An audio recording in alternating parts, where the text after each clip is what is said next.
Vous écoutez la radio nationale du Mali, les 9h ici à Bamako, la même heure à Baguineda.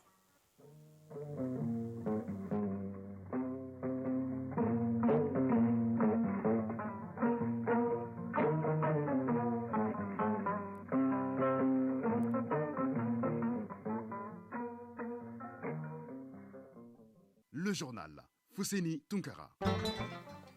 Bienvenue dans cette édition, la première de Mali Actualité, les titres. Un nouveau centre d'insémination artificielle de bovins est désormais opérationnel dans la commune de Baguineda. L'investissement qui a coûté 200 millions de francs CFA à un Malien de la diaspora a été inauguré hier par le ministre en charge de l'élevage et de la pêche. La formation des jeunes et l'augmentation de la productivité du lait et de la viande sont les premiers avantages de ce centre. Focus Santé en rediffusion parle de l'hypertension artérielle qui est définie comme une tension artérielle supérieure à la normale. Comment éviter cette pathologie? Quelle conduite à tenir pour un hypertendu? La réponse en fin de journal. Et également en fin de journal, Famourou Djourté sera là pour la page sport. Au menu de cette page, les demi-finales du CHAN Algérie 2023, les obsèques de l'ancien joueur camerounais Modeste Mbami et la canne du rugby U20. Nous sommes heureux de vous compter parmi nous. Bonjour à vous, merci et bienvenue dans ce 9h. Le ministre délégué auprès du ministre du Développement rural chargé de l'élevage et de la pêche, Youbaba, a procédé hier à l'inauguration du nouveau centre d'insémination artificielle des bovins dans la commune de Baguineda. L'investissement a coûté 200 millions de francs CFA à un Malien de la diaspora. La réalisation du centre va contribuer à la formation des jeunes et à l'accroissement de la productivité du lait et de la viande, gage de l'autosuffisance alimentaire. Jules Sambou-Sissoko. Le premier centre privé d'insémination artificielle de bovins du Mali, SIS à Baguineda. Il est l'œuvre des Maliens établis aux États-Unis. Coût global de réalisation et d'équipement, 200 millions de francs CFA pour contribuer à la professionnalisation et à la vulgarisation de la pratique au Mali. Dr Abdul Wahab Diarra, promoteur du centre d'insémination artificielle de Baguineda. Notre mission principale est de former et d'encadrer les éleveurs maliens dans l'utilisation de l'insémination artificielle comme instrument d'amélioration des moyens de production et de reproduction face à une demande croissante en lait et en viande. Le centre est composé d'une salle de conférence pour la formation en insémination artificielle, d'un parc animalier pour la formation pratique des stagiaires, d'un laboratoire d'analyse, de conditionnement et de mise en paillettes des semences animales, des chambres d'accueil pour les stagiaires venant des autres régions du Mali et de la sous-région. Les autorités locales ont salué cette belle initiative de développement et se réjouissent du choix porté sur la commune de Baguineda, une zone agro-pastorale par excellence. Souleymane Diallo, représentant du maire de la commune de Baguineda. Compte tenu de l'immensité de l'activité agro-pastorale de la commune rurale de Baguineda, je lui souhaite plein succès dans toutes les activités. Le centre d'insémination artificielle de Baguineda vient en appui aux efforts du ministère du Développement rural, a précisé le ministre délégué chargé de l'élevage et de la pêche, Youbaba. La mise en œuvre de ce centre d'insémination artificielle de Baguineda s'intègre parfaitement dans la politique d'amélioration du cheptel malien et constitue sans nul doute un appui important au sous-secteur de l'élevage à travers les différents services et prestations offerts aux acteurs des filières animales. La coupure symbolique du ruban et la visite ont donné l'occasion de découvrir les différents compartiments dotés d'équipements et de matériel de pointe. Cérémonie de lancement du projet d'appui à la documentation civile des personnes affectées par le déplacement forcé au centre du Mali, un projet mis en œuvre par l'Association malienne pour la solidarité et le développement. Fantama Magnantao. Ce projet vise à faciliter l'accès aux services d'état civil à plus de 44 000 personnes à travers des actions de sensibilisation sur l'importance de l'acquisition et la conservation des documents d'état civil. L'Association malienne pour la solidarité et le développement, AMSOD, trouve que ces personnes ont besoin d'assistance et d'appui pour restaurer leur identité à travers les documents d'état civil. Moussa Abadjalou, président de l'Association malienne pour la solidarité et le développement, AMSOD. C'est un projet très important pour nous dans un contexte où nous assistons chaque année à des milliers de déplacements de personnes. Ces personnes, en se déplaçant, laissent tout derrière eux. La question de la documentation est devenue une question de protection. Martine Emy, représentante du Fonds central d'intervention pour les urgences humanitaires. C'est un fonds qui a plusieurs membres qui fait les contributions financières qui nous permettent de lancer ces projets et en plus de ça, avec l'objectif de mobiliser des ressources de plus. La Direction nationale de l'État civil s'est réjouie de ce projet qui intervient dans les régions précaires touchées par des conflits communautaires et des attaques entraînant des milliers de déplacements des personnes. Bourlain Keita, représentant du directeur national de l'État civil. Ce projet cadre parfaitement avec la vision de notre département. L'accès aux populations vulnérables aux documents d'état civil sur l'ensemble du territoire constitue une priorité, surtout en ce qui concerne l'acte de naissance et la carte d'identité en temps de conflit. C'est devenu donc une question de sécurité nationale. Le dit projet est financé à hauteur de 176 millions de francs CFA pour une durée d'1 an par le Fonds central d'intervention pour les urgences humanitaires. Il couvre les régions de Mopti, Bandiangara, Djéné, Douanzan, Koro, Tenenkou et Yuaro.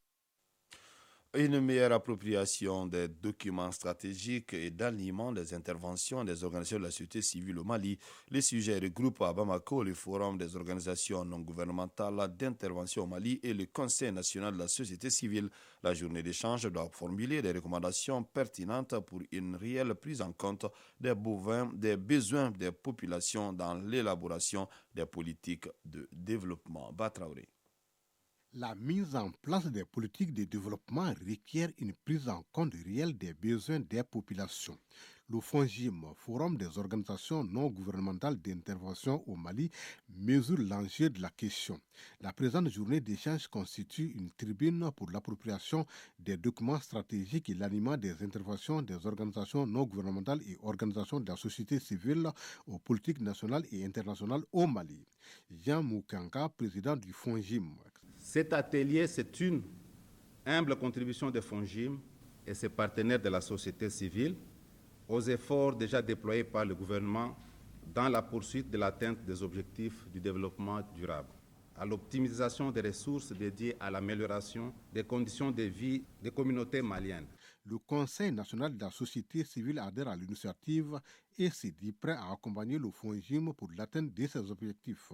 Aminata Barry, représentante du Conseil national de la société civile. Nous permettra de nous renforcer davantage pour une appropriation et une compréhension commune du contenu des documents stratégiques nationaux par les OEC en vue d'un meilleur alignement de nos activités. Le FONGIM, qui regroupe 116 ONG et organisations de la société civile, est opérationnel au Mali depuis l'année 2010 selon ses membres. Dans le cadre de la semaine de la solidarité initiée par le gouvernement, c'est l'ORTM qui est choisi comme parrain de la 5e semaine. Elle entre dans le cadre d'une vaste campagne d'information et de sensibilisation sur l'assainissement des grandes artères, édifices et monuments de la commune 3 du district de Bamako. Ibrahim Kaoukounate.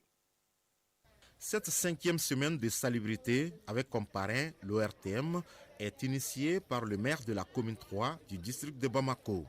Objectif, sensibiliser les riverains du boulevard de l'Indépendance et des édifices qui y font face sur la nécessité d'assainir son cadre de vie et de travail. Dirait Mariam Diallo, maire de la commune 3. Plusieurs artères sont concernées, mais principalement le boulevard de l'Indépendance. C'est pour que la population comprenne que le boulevard, c'est un patrimoine commun, c'est un héritage que nous devons protéger, que nous devons sauvegarder. Cet exercice de sensibilisation de la population était conduit par le directeur général de l'ORTM, Hassan Baba Djombele. L'ORTM aujourd'hui est mobilisé, toute la direction, mais surtout les femmes de l'ORTM qui se sont mobilisées pour appuyer cette belle initiative de la mairie de la commune 3. Il faut le souligner, l'insalubrité aujourd'hui dans la capitale a atteint un niveau inadmissible. Les autorités ont sonné la révolte en prenant des initiatives. Donc il est important pour nous, médias publics ORTM, d'accompagner d'abord cette belle initiative, mais de contribuer à sensibiliser la population pour qu'on prenne conscience de l'importance de la salubrité dans nos quartiers. Djenebou Keita, présidente des femmes de l'ORTM. L'assainissement et la santé vont de pair. Donc nous, en tant que femmes, l'assainissement commence par nous, les femmes d'abord. Donc c'est pourquoi nous avons voulu montrer notre force pour accompagner la direction de l'ORTM. La commune 3 du district de Bamako est l'une des communes qui regorge plusieurs édifices et infrastructures historiques du Mali. Actualité hors de nos frontières. Les bureaux de vote ont ouvert à 8h ce dimanche en Tunisie. En tout, ce sont près de 8 millions de Tunisiens qui sont appelés aux urnes pour ce second tour des législatives. Un scrutin qui se déroule dans un contexte économique et politique morose, alors qu'une majorité de l'opposition a décidé de ne pas y participer. C'était le dernier pays du Maghreb sans représentation diplomatique à Bagdad. Ce samedi 28 janvier, le Maroc a ouvert finalement son ambassade en Irak après 18 ans d'absence. Une étape symbolique vers un rapprochement diplomatique selon les représentants des deux pays. Pour terminer cette page internationale, les États riverains du lac Tchad et les donateurs internationaux ont annoncé une aide pour protéger des millions de civils menacés dans cette région par les groupes armés terroristes.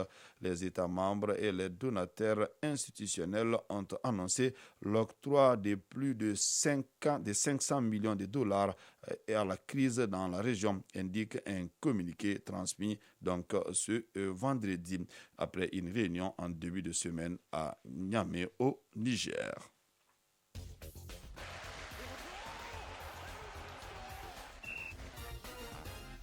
Neuf heures passées de 11 minutes. À présent, la page sport, c'est avec vous, Famourou Djourté. Bonjour. Bonjour, Fouzeni Toungara. Le tableau des demi-finales du CHAN 2022 est complet.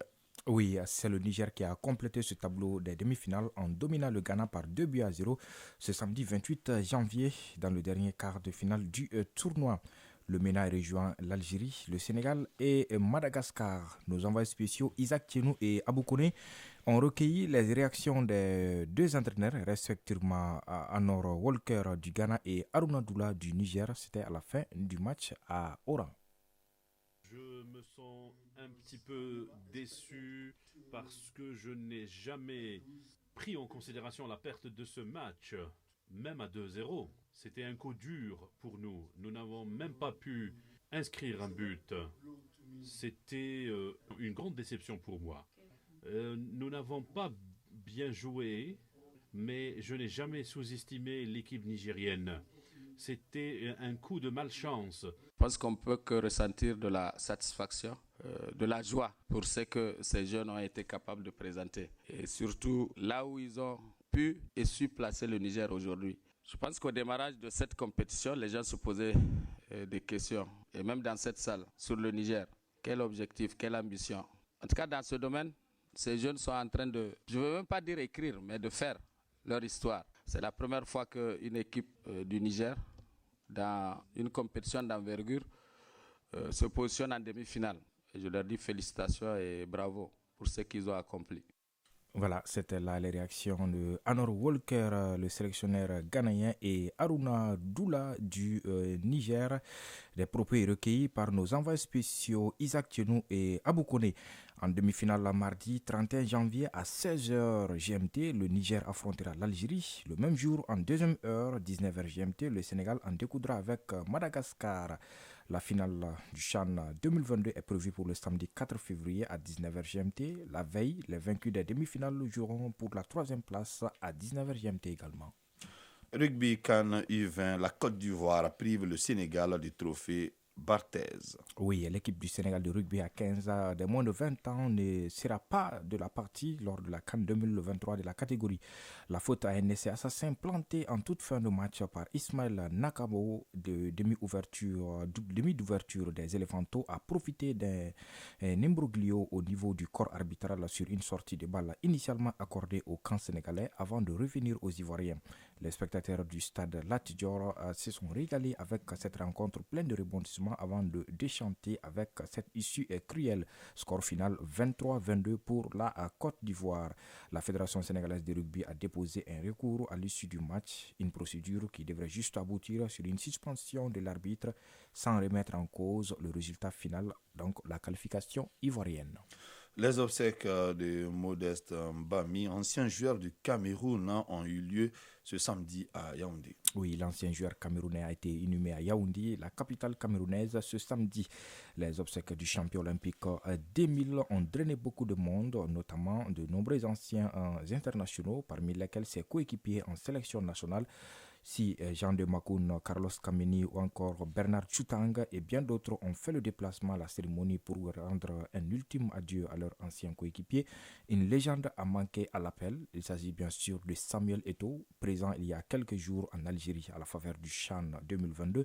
Le président de la Fédération camerounaise de football n'est pas retourné dans son pays après l'élimination du Cameroun du CHAN par le Niger. Samuel Eto'o s'est rendu directement à Paris où il a assisté vendredi à un gala de charité organisé par la fondation du footballeur français Presnel Kimpembe. Quant à Modeste Mbami, le défunt, la terre est définitivement fermée et refermée sur lui ce samedi. Merci Famille Djourté pour ces détails. Focus santé. Focus santé, l'hypertension artérielle est définie comme une tension artérielle supérieure à la normale, appelée encore tueuse silencieuse. L'hypertension artérielle ne présente la plupart du temps aucun symptôme, mais avec le temps, si elle n'est pas traitée, elle peut causer certaines maladies graves comme la maladie du cœur, les AVC ou encore les maladies de reins. Comment éviter l'hypertension artérielle? Quelle conduite à tenir pour un hypertendu? La réponse dans Focus Santé en rediffusion, une réalisation de Brakissa Ouattara et Karunga Konaté. Des vertiges, des bourdonnements dans les oreilles, des maux de tête qui tendent vers la nuque ou vers le front. Voilà les différents visages que montre généralement l'hypertension artérielle pour prévenir sa victime. Mais attention, n'est déclaré hypertendu qu'une personne dont la tension dépasse les 140/90 et lorsque la tension est prise au moins 2 fois. Dr Ibrahim Fall, spécialiste en médecine de famille et communautaire, chef de l'unité de médecine au CCRF de la commune 3 du district de Bamako. Quand la personne vient tout de suite, quand il prend la tension, tu es obligé de faire reposer la personne pendant 15 minutes pour encore reprendre si c'est les mêmes chiffres. Et c'est là seulement que tu peux déclarer que la personne est hypertendue. Mais il y a une chose aussi à éviter, c'est-à-dire la peur de la blouse blanche. C'est-à-dire une personne qui vient en consultation et peut avoir peur de la blouse. Donc il est anxieux, et le cœur se met à s'accélérer, il a peur. Donc ça peut faire que la tension peut s'élever. Donc il faut rassurer cette personne. Dans la majorité des cas, l'hypertension est favorisée par des facteurs de risque. Dr Ibrahim Fall, spécialiste en médecine de famille et communautaire, chef de l'unité de médecine au CCRF de la commune 3 du district de Bamako. Premier facteur de risque, c'est le surpoids. Deuxième facteur de risque, c'est l'âge. Troisième facteur de risque, c'est le tabac. Quatrième facteur de risque, c'est l'alcool. Et ensuite, la prise de pilules aussi peut favoriser l'hypertension artérielle. Ensuite, il y a la sédentarité, c'est-à-dire une personne qui est sur place, qui ne bouge pratiquement pas et qui ne fait pas de sport, le stress du travail. Selon le médecin, 90% des cas d'hypertension sont sans cause. On l'appelle l'hypertension artérielle secondaire. Et dans ces cas, la maladie peut disparaître lorsque les causes sont traitées. L'hypertension artérielle est aussi appelée la tueuse silencieuse. Dr Ibrahim Fall. 80% des malades ignorent qu'ils sont hypertendus. Et sur les 20% que nous avons, que nous traitons, seulement 10% sont observants par rapport au traitement. À la question de savoir le lien entre le sel et l'hypertension, Dr Fall répond. Si vous préparez, vous ne mettez pas de sel. L'organisme a peut-être besoin de 2 grammes. Mais déjà, une alimentation, notre sauce et tout ce qu'il y a comme chou, comme magie, déjà ça va jusqu'à 5 grammes. Un hypertendu équilibré n'a pas besoin de faire un régime sans sel strict. On dit régime mi-salé ou bien régime peu salé.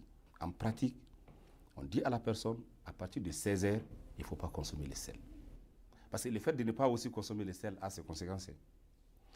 Donc, seules les complications liées à l'hypertension, comme l'insuffisance cardiaque, on lui dit régime sans sel strict.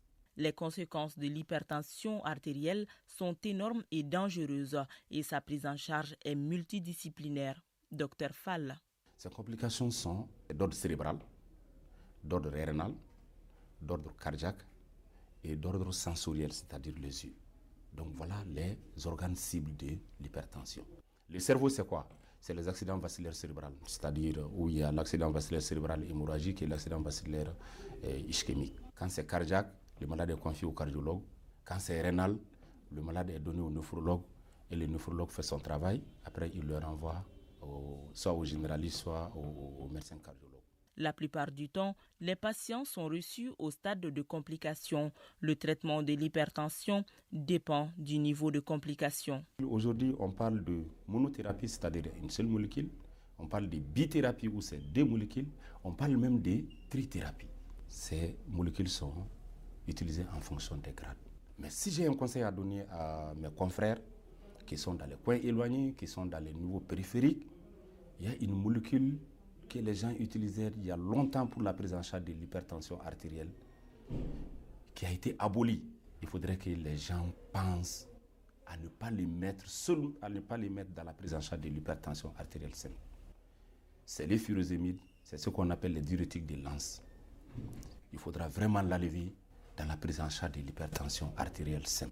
Le traitement de l'hypertension vise à sauver les organes nobles, c'est-à-dire le cerveau, les reins ou les yeux. Au-delà, le patient doit impérativement éviter les facteurs de risque tels que l'obésité, la sédentarité.